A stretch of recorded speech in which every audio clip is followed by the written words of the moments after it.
तो हम सभी पत्रकारगण यही डिमांड कर रहे हैं कि निष्पक्ष जांच होनी चाहिए और पत्रकार का काम ये है सवाल पूछना, सत्ता से सवाल पूछना ये पहली जिम्मेदारी बनती है और जो भी कुछ दिखता है पत्रकार वही दिखाने की कोशिश करते हैं। क्या तानाशाही हो गई है?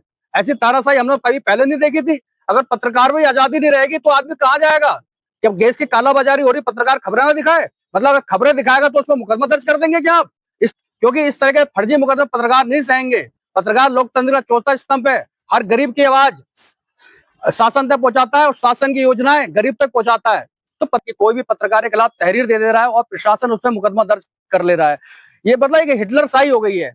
लेकिन ऐसे छुटभैया नेता जो भाजपा में पद लेके बैठे पड़े हैं और उनकी तहरीर पर अगर प्रशासन मुकदमा दर्ज कर लिया है तो ये एक निंदा का विषय है। हम मंत्री हैं जिनका मीडिया प्रेमी है, वो पूरी सभा में मीडिया को आवाज लेके नाम के लिए पत्रकार को बुलाते हैं कि आप आइए आप आइए, लेकिन उन्हीं के गृह क्षेत्र में, उन्हीं के जनपद में, उन्हीं के खटीमा विधानसभा में एक पत्रकार पर मुकदमा दर्ज किया जा रहा है। नेता, छुटभैया नेता कहूंगा मैं, उन्हीं के छुटभैया नेता तहरीर देके हमारे पत्रकार साथी पे मुकदमा दर्ज कराते हैं। इसकी मैं घोर निंदा करता हूं। आज हमने ये ज्ञापन दिया है और आगे अगर आंदोलन करना पड़ेगा तो बड़ा आंदोलन करेंगे। और जितने हमारे पत्रकारों साथियों के प्रेस क्लब हैं, जितने पत्रकारों के संगठन है, मैं उनसे भी आह्वान करना चाहता हूं कि अपने संगठनों को सिर्फ होली के कार्यक्रम तक सीमित मत रखिए, पत्रकारों की लड़ाइयां भी लड़िए। ਫੁਲੇਰਾ ਸਾਹਿਬ ਤੇ ਜਿਹੜੀ FIR ਦਰਜ ਹੋਈ ਹੈ ਉਹਨੂੰ ਬਿਲਕੁਲ ਨਿਰਸਤ ਕਰਕੇ ਤੇ ਭਾਜਪਾ ਵਾਲਿਆਂ ਨੂੰ ਅਸੀਂ ਸੁਨੇਹਾ ਦੇਣਾ ਚਾਹੁੰਦੇ ਆ ਕਿ ਆਮ ਲੋਕਾਂ ਦੀ ਪ੍ਰੋਬਲਮ ਤੇ ਤੁਸੀਂ ਫੋਕਸ ਕਰੋ, ਪੱਤਰਕਾਰਾਂ ਦਾ ਦਬਾਅ ਦਾ ਕੰਮ ਨਾ ਕਰੋ। ਪੱਤਰਕਾਰ ਤੇ ਉਹੀ ਦਿਖਾਏਗਾ जो सामने होएगा। ये प्रशासन को और नेतृत्व को भी ये समझना होगा कि अगर लोकतंत्र को जिंदा रखना है, उसको सबकी गरीब की भी आवाज, सबकी आवाजें सामने आनी है, तो इसको स्वतंत्र बनाना होगा। जी हम कार्यालय पहुंचे हैं, क्या कहने आज हम सभी पत्रकार साथी युवा प्रेस क्लब तरफ से हमने आज जिलाधिकारी महोदय को एक ज्ञापन दिया है। जो हमारे पत्रकार साथी खटीमा के हैं दीपक फुलेरा जी, उन पे क्या कहते हैं एक खबर प्रकाशित की थी उन्होंने, जो गैस की कालाबाजारी चल रही है, जो पूरे जिले में नहीं पूरे उत्तराखंड में पूरे भारत में चल रही है, और जो पत्रकारों को दिखा रहे हैं। लेकिन एक तानाशाही रवैया चल रहा है कि कोई भी पत्रकार के खिलाफ तहरीर दे रहा है और प्रशासन उसमें मुकदमा दर्ज कर ले रहा है। ये मतलब कि हिटलर शाही हो गई है। आज देश आजाद हो गया है, लोकतंत्र है, लेकिन ऐसे छुटभैया नेता जो भाजपा में पद लेके बैठे पड़े हैं और उनकी तहरीर पर अगर प्रशासन मुकदमा दर्ज कर लिया है तो ये एक निंदा का विषय है। हमारे धामी जी हैं और जवान मुख्यमंत्री है, हमारे ऐसे मुख्यमंत्री हैं जिनका मीडिया प्रेमी है, वो पूरी सभा में मीडिया को आवाज लेके नाम के लिए पत्रकार को बुलाते हैं कि आप आइए आप आइए, लेकिन उन्हीं के गृह क्षेत्र में, उन्हीं के जनपद में, उन्हीं के खटीमा विधानसभा में एक पत्रकार पर मुकदमा दर्ज किया जा रहा है। तो हम क्या कह सकते हैं? एक तरफ तो सीएम साहब मीडिया प्रेमी दिखाते हैं और उन्हीं के छुटभैया नेता कहूंगा मैं, उन्हीं के छुटभैया नेता तहरीर देके हमारे पत्रकार साथी पे मुकदमा दर्ज कराते हैं। इसकी मैं घोर निंदा करता हूं। आज हमने कुमायूं प्रेस क्लब से एक ज्ञापन दिया जिलाधिकारी महोदय जी को। जिलाधिकारी महोदय से हमने मांग की है कि ये मुकदमा निरस्त किया जाए, क्योंकि इस तरह के फर्जी मुकदमे पत्रकार नहीं सहेंगे। पत्रकार लोकतंत्र का चौथा स्तंभ है। हर गरीब की आवाज शासन तक पहुंचाता है और शासन की योजनाएं गरीब तक पहुंचाता है। तो पत्रकार पे बताइए इस तरह के मुकदमे दर्ज किए जा रहे हैं, उनकी आवाज दबाई जा रही है। क्या तानाशाही हो गई है? ऐसी तानाशाही हमने कभी पहले नहीं देखी थी। अगर पत्रकार में आजादी नहीं रहेगी तो आदमी कहाँ जाएगा? जब गैस की कालाबाजारी हो रही, पत्रकार खबरें ना दिखाए, मतलब अगर खबरें दिखाएगा तो उसमें मुकदमा दर्ज कर देंगे क्या आप इस तरीके से? तो आज हमने ये ज्ञापन दिया है और आगे अगर आंदोलन करना पड़ेगा तो बड़ा आंदोलन करेंगे। और जितने हमारे पत्रकारों साथियों के प्रेस क्लब हैं, जितने पत्रकारों के संगठन है, मैं उनसे भी आह्वान करना चाहता हूँ कि अपने संगठनों को सिर्फ होली के कार्यक्रम तक सीमित मत रखिए, पत्रकारों की लड़ाइयां भी लड़िए, पत्रकारों के साथ खड़े रहिए। अगर आज खटीमा में मुकदमा दर्ज हुआ है तो कल को रुद्रपुर में ही मुकदमा दर्ज होगा, कल को बाजपुर में भी दर्ज होगा, कल को काशीपुर में भी दर्ज होगा। ये तो एक परंपरा चल जाएगी। जब ये जो अधिकारी बैठे हैं जो कालाबाजारी कर रहे हैं उनके खिलाफ मुकदमा दर्ज होना चाहिए, प्रशासन उनके खिलाफ मुकदमा दर्ज करे। तो हमारी यही मांग है कि जो हमारे पत्रकार साथी मुकदमा दर्ज हुआ है वो मुकदमा निरस्त होना चाहिए।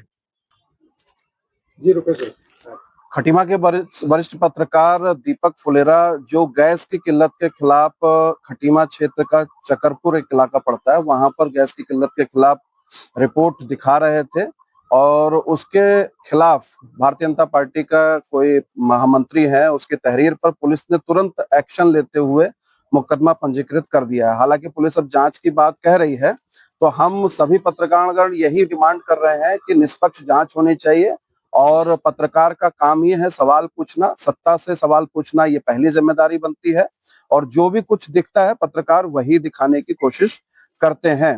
तो निष्पक्ष जांच की मांग को लेकर कुमाऊं युवा प्रेस क्लब के अध्यक्ष हैं और सभी पत्रकार साथी हैं, उनके नेतृत्व में ज्ञापन दिया गया है। उत्तराखंड पत्रकार यूनियन की ओर से भी मैं इस ज्ञापन को समर्थन देता हूं और ये डिमांड करते हैं कि दीपक फुलेरा को न्याय मिलना चाहिए और पत्रकारों के खिलाफ कोई भी कार्रवाई जो सरकारी तौर पर हो रही है वो पूरे प्रदेश में हो रही है। कोटद्वार की आप बात लीजिए, बाजपुर का प्रकरण लीजिए और पौड़ी का प्रकरण लीजिए, कितने जगह इस तरह की घटनाएं हो रही हैं। तो सभी जगह जहां पर पत्रकारों पर हमले हो रहे हैं, मुकदमे दर्ज हो रहे हैं, उनकी हम लोग निंदा करते हैं।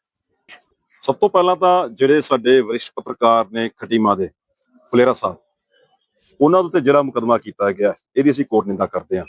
ਕਿਉਂਕਿ ਆਮ ਤੌਰ ਤੇ ਦੇਖਿਆ ਜਾਂਦਾ ਹੈ ਕਿ ਜਦੋਂ ਕੋਈ ਪੀੜਤ ਜਾਂਦਾ ਹੈ ਉਹਨੂੰ ਚੱਕਰ ਲਵਾ ਕੇ ਪਰੇਸ਼ਾਨ ਕਰ ਦਿੱਤਾ ਜਾਂਦਾ ਹੈ। ਪੱਤਰਕਾਰ ਜਿਹੜਾ ਲੋਕਤੰਤਰ ਦਾ ਚੌਥਾ ਥੰਮ ਹੈ, ਜਿਹਦਾ ਕੰਮ ਹੀ ਹੈ, ਜਿਹਦਾ ਪੇਸ਼ਾ ਹੀ ਹੈ ਲੋਕਾਂ ਦੀ ਪ੍ਰੋਬਲਮਸ ਨੂੰ ਦਿਖਾਣਾ, ਪ੍ਰਸ਼ਾਸਨ ਨੂੰ ਦਿਖਾਣਾ, ਪ੍ਰਸ਼ਾਸਨ ਨੂੰ ਆਇਨਾ ਦਿਖਾਣਾ। ਕਿਉਂਕਿ ਆਮ ਲੋਕਾਂ ਦਾ ਜਦੋਂ ਸਾਰੇ ਰਾਹ ਬੰਦ ਹੋ ਜਾਂਦੇ ਆ ਉਹਨੂੰ ਕੇਵਲ ਪੱਤਰਕਾਰ ਹੀ ਨਜ਼ਰ ਆਉਂਦਾ ਹੈ।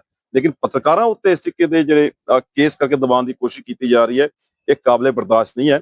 ਅਸੀਂ ਆਹਵਾਨ ਕਰਦੇ ਹਾਂ ਸਾਰੇ ਹੀ ਸਾਡੇ ਰਿਪੋਰਟਰਸ ਨੂੰ ਇੱਕ ਝੰਡੇ ਥੱਲੇ ਆ ਕੇ ਇਹਦੀ ਨਿੰਦਾ ਕਰਨੀ ਚਾਹੀਦੀ ਹੈ, ਤਾਂ ਕਿ ਗਾਂ ਤੋਂ ਜਿਹੜੇ ਪੱਤਰਕਾਰ ਨੇ ਜਿਨ੍ਹਾਂ ਦਾ ਕੰਮ ਹੀ ਹੈ ਇਹ ਆਮ ਲੋਕਾਂ ਨੂੰ ਦਿਖਾਉਣਾ, ਉਹਨਾਂ ਦੀ ਪਰੇਸ਼ਾਨੀ ਨੂੰ ਦਿਖਾਉਣਾ, ਪ੍ਰਸ਼ਾਸਨ ਨੂੰ ਅਵਗਤ ਕਰਾਉਣਾ, ਤੇ ਉਹਦੇ ਉੱਤੇ ਇੱਕ ਕਾਰਵਾਈ ਨਾ ਕਰਕੇ ਬਲਕਿ ਜਿਹੜੀ ਪ੍ਰੋਬਲਮ ਹੈ ਉਹਦੇ ਉੱਤੇ ਧਿਆਨ ਦਿੱਤਾ ਜਾਏ, ਨਾ ਕਿ ਪੱਤਰਕਾਰਾਂ ਉੱਤੇ ਮੁਕੱਦਮਾ ਕੀਤਾ ਜਾਏ। ਉਮੀਦ ਕਰਦੇ ਹਾਂ ਕਿ ਫੁਲੇਰਾ ਸਾਹਿਬ ਤੇ ਜਿਹੜੀ FIR ਦਰਜ ਹੋਈ ਹੈ ਉਹਨੂੰ ਬਿਲਕੁਲ ਨਿਰਸਤ ਕਰਕੇ ਤੇ ਭਾਜਪਾ ਵਾਲਿਆਂ ਨੂੰ ਅਸੀਂ ਸੁਨੇਹਾ ਦੇਣਾ ਚਾਹੁੰਦੇ ਹਾਂ ਕਿ ਆਮ ਲੋਕਾਂ ਦੀ ਪ੍ਰੋਬਲਮ ਤੇ ਤੁਸੀਂ ਫੋਕਸ ਕਰੋ, ਪੱਤਰਕਾਰਾਂ ਦਾ ਦਬਾਉਣ ਦਾ ਕੰਮ ਨਾ ਕਰੋ। ਪੱਤਰਕਾਰ ਤੇ ਉਹੀ ਦਿਖਾਏਗਾ ਜੋ ਸਾਹਮਣੇ ਹੋਏਗਾ। ਤੁਸੀਂ ਚੰਗੇ ਕੰਮ ਕਰੋਗੇ, ਤੁਹਾਡੇ ਚੰਗੇ ਕੰਮ ਵੀ ਦਿਖਾਵਾਂਗੇ, ਵਧੀਆ ਕੰਮ ਕਰੋਗੇ ਉਹ ਦਿਖਾਵਾਂਗੇ, ਤੇ ਜੇ ਗਲਤ ਹੋਏਗਾ ਤੇ ਉਹ ਆਈਨਾ ਵੀ ਦਿਖਾਉਣ ਦਾ ਪੱਤਰਕਾਰ ਕੰਮ ਕਰਦਾ ਹੈ, ਉਹ ਹਮੇਸ਼ਾ ਕਰਦਾ ਰਹੇਗਾ। ਇਸ ਤਰੀਕੇ ਦੀ ਧਮਕੀਆਂ ਦੇ ਨਾਲ ਪੱਤਰਕਾਰ ਚੁੱਪ ਕਰਕੇ ਬੈਠਣ ਵਾਲਾ ਨਹੀਂ ਹੈ। ਪ੍ਰਸ਼ਾਸਨ ਤੋਂ ਉਮੀਦ ਕਰਦੇ ਹਾਂ ਕਿ ਉਹਦੇ ਤੇ ਜਿਹੜੀ ਹੈ ਇਹਨੂੰ ਨਿਰਸਤ ਕਰਕੇ ਤੇ ਪੱਤਰਕਾਰਾਂ ਦਾ ਮਨੋਬਲ ਜਿਹੜਾ ਡਿਗਾਉਣ ਦਾ ਕੰਮ ਨਾ ਕਰਨ। खटीमा में जो भी पत्रकारों पे हमले हुआ है हमारे साथी पर, वो निंदनीय है, उसकी निंदा करते हैं। देखिए, पत्रकारिता एक धर्म है, चौथा स्तंभ है लोकतंत्र का, और उसका काम ही है कि किसी भी तरीके से जो भी समाज में कुछ कमियां हैं, कुछ समस्याएं, उनको उजागर करे। और प्रशासन का ये जो भी नेतृत्व होता है लीडरशिप का, उसका धर्म यह है कि अगर पत्रकार कोई किसी बात को उठा रहा है तो उसको वो समझे और उस समस्याओं को दूर करे, ना कि उल्टा पत्रकारों को दमन पे उतारा है। तो ये निंदनीय है और इसमें ये प्रशासन को और नेतृत्व को भी ये समझना होगा कि अगर लोकतंत्र को जिंदा रखना है, उसको सबकी गरीब की भी आवाज, सबकी आवाजें सामने आनी है, तो इसको स्वतंत्र बनाना होगा। जहां तक हमारे साथी ने भी कहा, उन्होंने कहा कि भाई ठीक है, जब अच्छाइयां होती हैं तो हम वो भी दिखाते हैं, लेकिन जब कमियां होती हैं तो वो भी तो सहने की शक्ति होनी चाहिए सबको। और सहना ही नहीं कहेंगे हम उसको समझना शब्द ज्यादा बेहतर होगा, क्योंकि वो उसको समझे। पत्रकार का तो एक आईना जैसा मानसिकता होती है, किसी से उसको लेना देना नहीं है, वो उदासीन और 0% टाइप का होता है, ना वो इधर है ना उधर है। तो जाहिर है कि जब पॉजिटिव आएगा तो जब वो उस पर सब खुश होते हैं, तो जब वो निगेटिव या कोई भी ऐसी समस्या वाली बात दिखा रहा है तो उसमें नाराजगी किस बात की? उसको तो बल्कि शुक्रगुजार होना चाहिए, नेतृत्व को भी शुक्रगुजार होना चाहिए, पत्रकारों का और एडमिनिस्ट्रेशन को भी, कि वो बहुत सी बातें जो उन्हें पता नहीं होती वो पत्रकार उन्हें बताते हैं।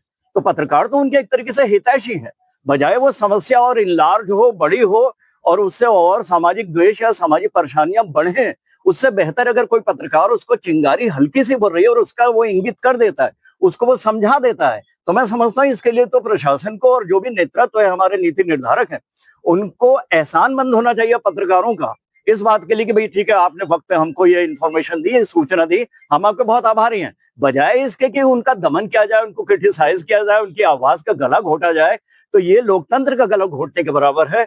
हम सब लोग पत्रकार आज इसीलिए यहाँ जिलाधिकारी महोदय के पास आए थे अपनी बात कहने के लिए, और हमारा किसी से कोई द्वेष नहीं है। जैसे मैंने पहले कहा, हम सब तो उदासीन लोग होते हैं, उदासीन इन द सेंस कि हम समस्याओं के प्रति जागरूक होते हैं, उनको उठाने के लिए जागरूक होते हैं, लेकिन पक्ष कर किसी का हम नहीं हो पाते। यही हमें कहना है, सब मिलजुल कर आपस में सौहार्द बनाए, और प्रशासन से और नेतृत्व से हमें उम्मीद है कि वो इस प्रकरण में जो इंसाफ न्याय है वो पत्रकारों को दिलाएगा। यही मुझे कहना है। बहुत बहुत शुक्रिया, थैंक यू।